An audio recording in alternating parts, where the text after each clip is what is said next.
OK. Charles-Olivier Petnaud en compagnie de l'entraîneur-chef des riverains du Collège Charlemagne, Guillaume Latendresse, qui vous souhaite la bienvenue sur les différentes plateformes multimédia de la Ligue Midget 3 du Québec. Guillaume, premier match ce matin du Challenge Midget 3 CCM. Et vous avez mis un terme au conte de fées des élites de Jonquière. Je pense que c'était quelque chose auquel c'était dans le but du plan de match. Je pense que c'était une source de motivation aussi de votre côté. Oui, mais je pense que autant pour nous autres, autant que les équipes adverses qu'ils ont affrontées dans les derniers matchs, je pense à Trois-Rivières qui ont perdu en prolongation à Jonquière avant de s'en venir au Challenge. Je pense que pour tout le monde, ça devenait une source de motivation. Disons qu'il y avait, disons qu'on peut dire qu'il y avait la cible dans le dos. Ils ont commencé fort. Je pense qu'honnêtement, ils ont joué un très bon match.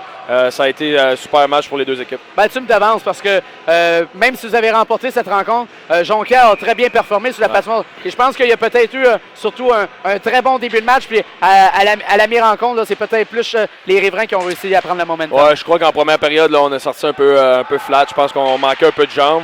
En deuxième, j'ai aimé la façon qu'on est sorti. On a pris une pénalité de 5 minutes qui est venue un peu changer le momentum. On a été un peu indisciplinés là, durant tout le long du match. Mais je crois que dans l'ensemble, on a réussi quand même environ 75 % sur notre désavantage numérique. Notre avantage numérique est à 50 % aujourd'hui. Donc, au niveau des unités spéciales, on a fait le travail. Donc, ça va être le match à 5 contre 5 qu'on a réussi à aller chercher.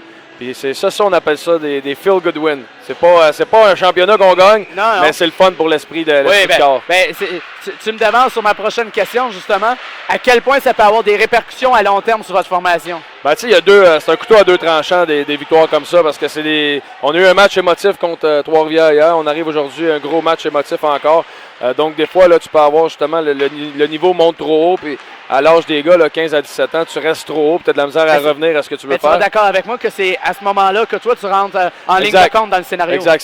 C'est là que moi, il faut que je leur apporte l'expérience que j'ai acquis comme joueur pour leur faire comprendre qu'il y a un danger quand même si Summit Valley n'a peut-être pas les statistiques qu'ils voudraient depuis le début du tournoi. Ça reste que c'est une bonne équipe de hockey qui peut faire mal et qui sont venus ici pour performer. Ils ne veulent pas partir du tournoi 0-3. Donc, pour nous, ça va être important justement de faire comprendre aux jeunes que le match est important demain. À quel point un joueur comme toi qui a joué dans la Ligue nationale, soit avec les Sénateurs, les Canadiens de Montréal, peut aider à l'expérience, à comprendre ce que les joueurs vivent sur la patinoire? Bien, c'est vraiment ça. Moi, la chose que j'ai compris en me faisant peut-être échanger au Minnesota, parce que le hockey est peut-être moins grand qu'à Montréal, c'est que il faut que tu gardes ton niveau d'émotion. Tu sais, comme là, on a gagné. Parfait, on est content. Demain est un nouveau jour. Exactement. Ce soir, on va aller souper, on va faire un petit peu de vidéo, regarder les tendances de l'équipe adverse.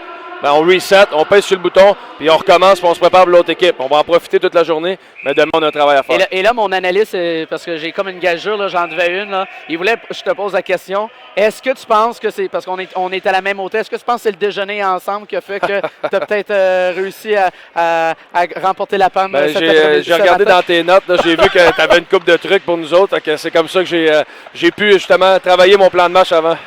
Guillaume, merci beaucoup. Merci. Alors, c'était les commentaires de Guillaume Latendresse, entraîneur-chef des riverains du Collège Charlemagne, qui a mis un terme à la séquence de victoire des élites de Jonquière, qui était de 12 victoires.